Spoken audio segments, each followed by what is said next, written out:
Seguimos então falando do licenciamento ambiental. Vamos conversar agora com o analista José Eustáquio, pesquisador do IPEA. Muito bem-vindo, José.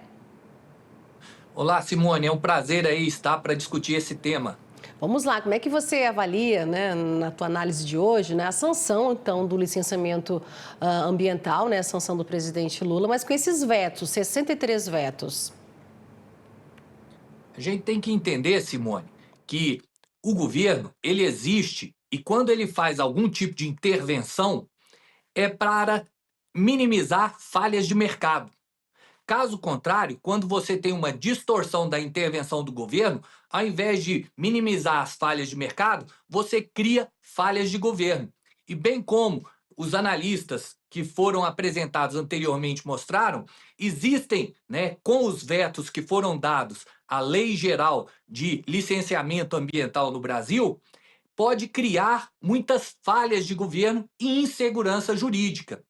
E eu separei aqui 5 pontos aos quais algumas das pessoas anteriores já fizeram algumas análises, mas eu resumi estes pontos. Por exemplo, no que se refere ao agronegócio, a gente tem que entender que a lei ela trata não somente do setor agropecuário, como vários outros setores. Por exemplo, o setor mineral também está incluído dentro deste processo. Mas vamos pegar o agronegócio em específico.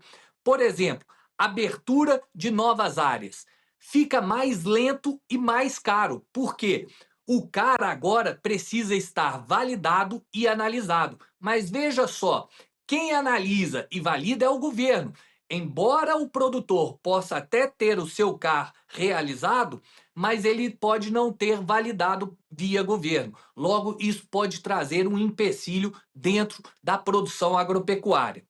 No que se refere à infraestrutura logística, como bem colocado anteriormente, a LAI, que vai avaliar aqueles casos especiais, o veto ele coloca setores estratégicos e aí traz uma centralização para a tomada de decisão. E nós sabemos que, em muitos casos, no agronegócio, o que conta é a decisão local e a forma como os empreendimentos vão impactar regionalmente aquela região.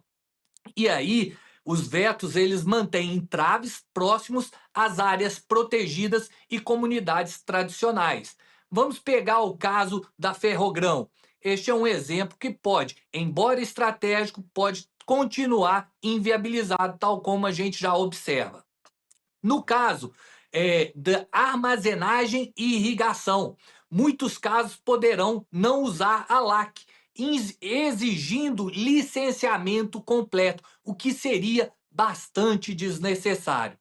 No caso do financiamento, né, o agronegócio precisa de financiamento creditício.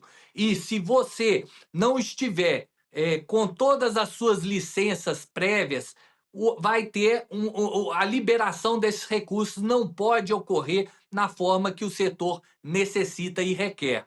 E a questão da segurança jurídica, que eu já venho falando há muito em algumas das nossas conversas.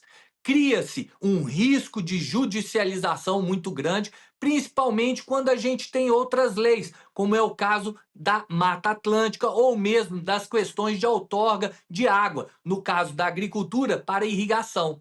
Ou seja, há muito risco de judicialização e maiores conflitos podem ocorrer mediante outras leis já existentes em termos ambientais. Ou seja, você está colocando aí em relação a esse processo todo, né, que já durou aí mais de 20 anos, nessa análise desse tema, não é? Com esses vetos, então, está no Congresso, nas mãos do Congresso, não tem sessão marcada ainda, né, para definir se eles vão derrubar ou não esses 63 vetos, mas fica essa expectativa agora, como é que vai ser o posicionamento, tanto da FPA, né, a Frente Parlamentar da Agropecuária, que contou com a ajuda, né, da sua bancada para aprovar, né, esse projeto de lei. essa expectativa também tá nessa judicialização que você também colocou aqui, não é, José? Porque eu ouvindo aí em relação à lei, né, mantendo o licenciamento especial, né, tem essa MP aí, projetos estratégicos para o país, especialmente quando a gente fala em relação à exploração de petróleo na foz do Amazonas, a lei não vai ser uma etapa única, né? Tem esse adendo aí, esse veto, né? E análise também que eu ouvi aqui em relação à LAC, ela pode, como a Samantha Pimenta falou, pode paralisar obras importantes. Você também colocou aí a obra da Ferrogrão, né? Mas nessa geopolítica toda, né? A Samantha colocando essa imposição em relação à geopolítica hoje que a gente está vendo, né, as decisões do governo americano, Donald Trump, mas também eu ouvi em relação à LAI, que será importante aí quando a gente trata dos minerais, né? Terras raras também nessa questão da geopolítica aí. Ou seja, a gente está vendo os dois lados, mas quando a gente traz esse assunto aí de terras raras também, pode ser uma ajuda, não é? Não sou eu que estou colocando, mas os especialistas falando também nesse lado. Ou seja, são duas frentes, não é? Colocando o que foi vetado e que pode ajudar e o que foi vetado que pode acabar deixando mais, né? A gente vê aí o processo mais lento. Como é que você avalia nessa questão quando a gente coloca aí terras raras também, né? Os minerais que os americanos aí também estavam falando? No fundo, viu, Simone, o que a gente observa é um debate entre aqueles que produzem com os ambientalistas. E a lei veio justamente para facilitar e retirar a burocracia de todo esse processo e agilizar projetos estratégicos para o país, não só no agro, mas como você mesmo observou, em setores minerais ou outras áreas. O que acontece? Há este debate, né?